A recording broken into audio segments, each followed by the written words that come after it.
तो ये Mahindra tractor novo 605 DI model है, ठीक है।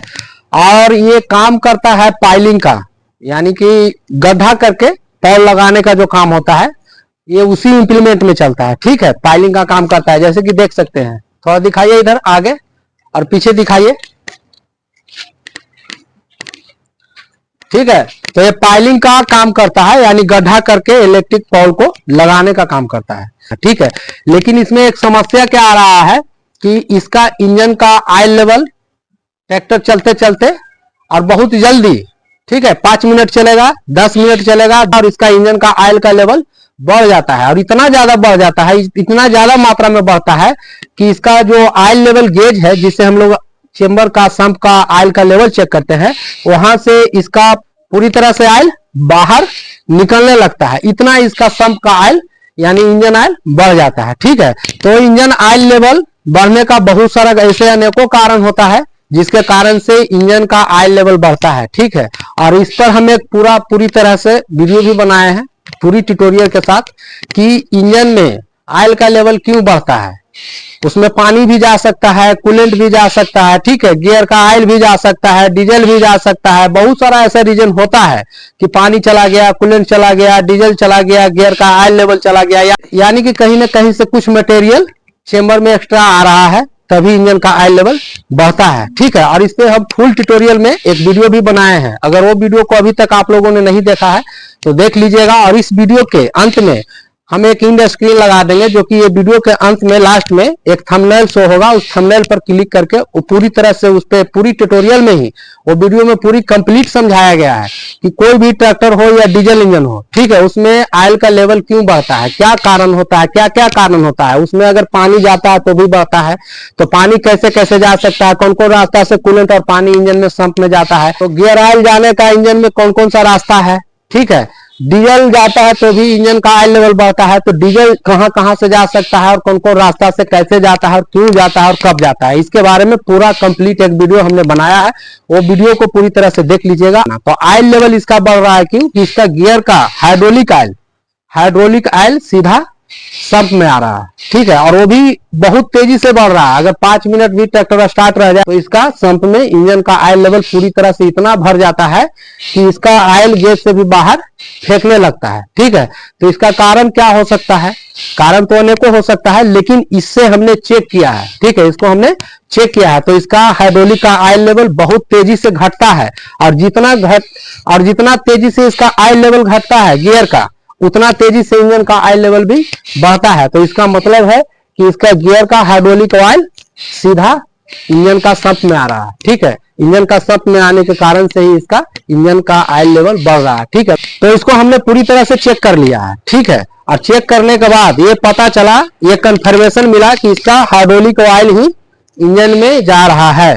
तो इंजन में जा रहा है तो उसका कारण अब क्या है, उसका कारण क्या हो सकता है।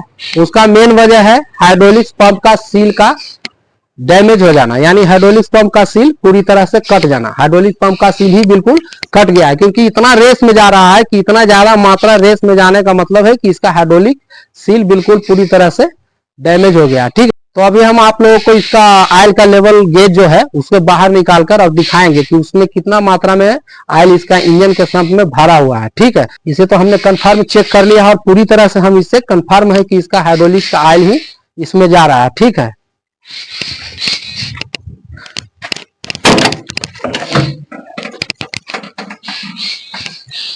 लेकर आइए नजदीक।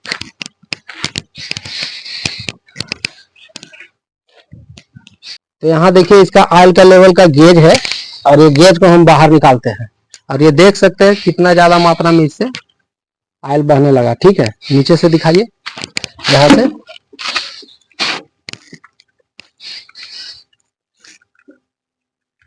तो देख सकते हैं यहाँ से ऑयल गेज को हमने बाहर किया और कितना ज्यादा मात्रा में इससे ऑयल बाहर आ रहा। तो सबसे पहले तो हमें इसे करना क्या है कि इसका जो ऑयल लेवल बढ़ा हुआ है सब में उसको बाहर निकाल लेते हैं, ठीक है।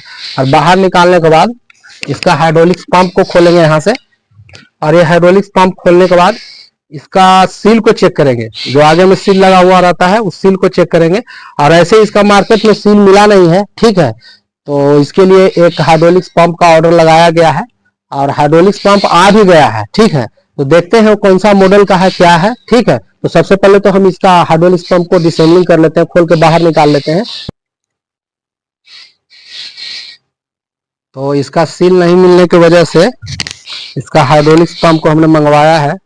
ठीक है, और अगर सील मिलता है मार्केट में तो सील चेंज ही कर देना चाहिए, लेकिन सील नहीं मिलने की वजह से आप, और ट्रैक्टर हार्ड वर्क करता है। ठीक है, और इसका काम भी था, रुका हुआ था ट्रैक्टर, जिसके कारण से इसका पंप ही अभी मंगवा लिए हैं। ठीक है, और पंप को ही असेंबल करेंगे, रुकेगा नहीं, ट्रैक्टर का काम चालू रहेगा। ठीक है, इसीलिए हमने इसका सील नहीं मिलने की वजह से इसका हाइड्रोलिक्स पूरा असेंबल पंप को ही मंगा लिया। ठीक है, ये डबल पंप है, ये पावर स्टीयरिंग है ट्रैक्टर। ठीक है, इसमें पूरा असेंबल ही मंगाया है। और इसका सम्प से ऑयल को भी बाहर निकालेंगे, क्योंकि बहुत ज़्यादा मात्रा में इसमें सम्प में इसका ऑयल लेवल बढ़ा हुआ है।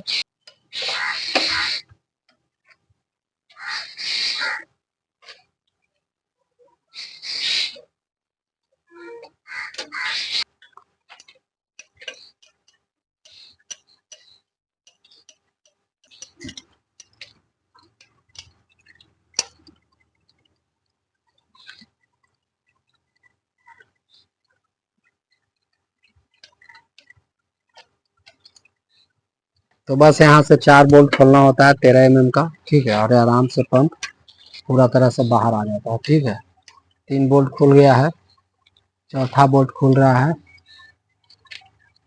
और इसके बाद पंप को बाहर निकालते हैं, तो सील पूरी तरह से डैमेज हो गया है, और इसका सील भी मिला नहीं मार्केट में, जिसके वजह से इसका पंप को ही चेंज करना पड़ेगा।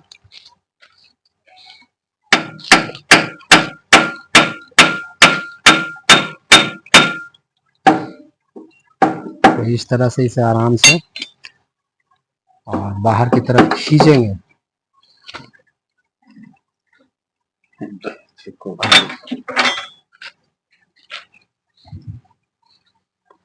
ये देख सकते हैं, ये प्लास्टिक का गियर, और इसके बाद ये लॉक नट को खोलना होगा। ठीक है, तो इसका लॉक नट को हम खोलेंगे यहाँ से। तो सबसे पहले ये नट के लॉक को हम अनलॉक कर लेंगे। ठीक है, और इसके बाद में इसे 17 mm के सॉकेट से इस तरह से आराम से ये खुल जाता है।